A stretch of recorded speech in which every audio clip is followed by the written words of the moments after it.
Hey everyone, I was just listening to the radio this morning and there was a caller, let's just call her Julia, and she was having trouble in her relationship with her boyfriend named Steven. And they had had a great time. They connected at a playful level, at a sexual level, at every level. And then he ghosted her. He stopped returning her calls, he stopped calling her. The relationship was broken up, broken off. And she called the radio station to try to seek help for the situation, and then maybe they could contact him and find out what went wrong. So they called him, and he picked up, and they asked him what the problem was, and he said that the problem was that she does something really annoying, and she does it all the time, and she won't stop. And it's the fact that she calls me daddy, and I hate that. It's a real pet peeve of mine to be called daddy. So he went on and on about this, and she came on the line and she said, "How dare you tell me how to live my life? How dare you tell me what to call you? I'm going to live my life for myself." And then she said, "F you," and hung up. And what do you think happened to that relationship? It's gone, it's dead forever. What could have been a great relationship is now no longer a relationship that exists anymore. So her whole statement and where this went wrong is her saying that I'm not going to live my life on your terms. I'm not going to live my life for someone else. And I see this very commonly. I saw it just the other day with a gay man, and he was sewing a dress, and he was going to wear a dress to a gay pride parade, and he also said, "I'm not living my life for anyone else." So, what is this? I'm not living my life for anyone else. Is it the right way towards health and happiness and peace of mind and doing good for the world and having meaning? Well, let's just see what the wisdom of the ages says, because the wisdom of the ages says, as it says in the Bible, love your other the way you love yourself.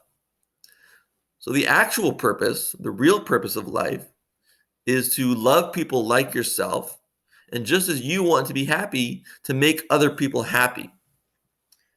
And that's not weakness. It's not being a pushover. It's just the fact that there are other people in this world, and my life is more meaningful when I try to please them. And that doesn't mean I do things that I wouldn't want to do otherwise, but in a way it does, because you should sacrifice for other people. You should put your best foot forward and try to make other people happy, because the way people think of you is a reflection of your character. The Baal Shem Tov, the founder of Hasidic philosophy, said that the way other people look at you is like a mirror.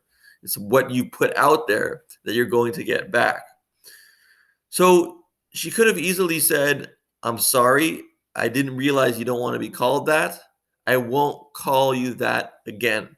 That would have been a small sacrifice for another person. It would have been a good deed. It would have been living life's true purpose, which is to do unto others as you'd want done unto yourself.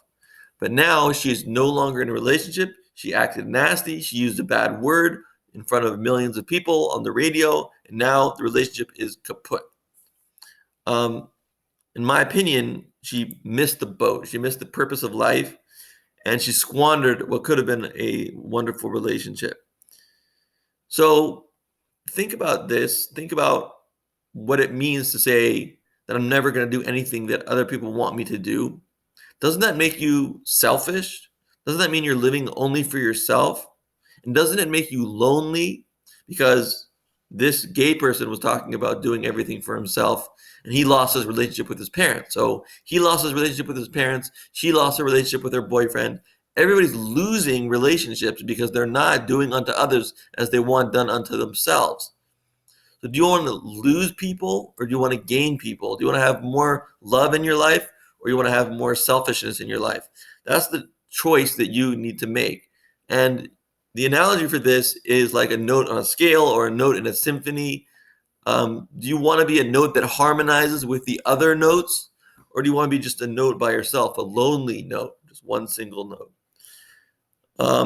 The trans community is very careful about calling people by the nomenclature that they want, by calling them by the title that they want, whether it be he or she or they. Why the double standard? How come when she calls him daddy, he doesn't have a right to say that he doesn't want to be called that? I mean, if you own anything, it's your own name. So people have a right to decide their own name. And the whole purpose of life, just remember, is your relationships with other people. To be yourself and have that actually harmonize with other people, just like music. To be a note, a strong note, to fully be there, and at the same time, be smart enough to know how to be yourself in a way that makes other people happy and brings you beautiful relationships. God bless.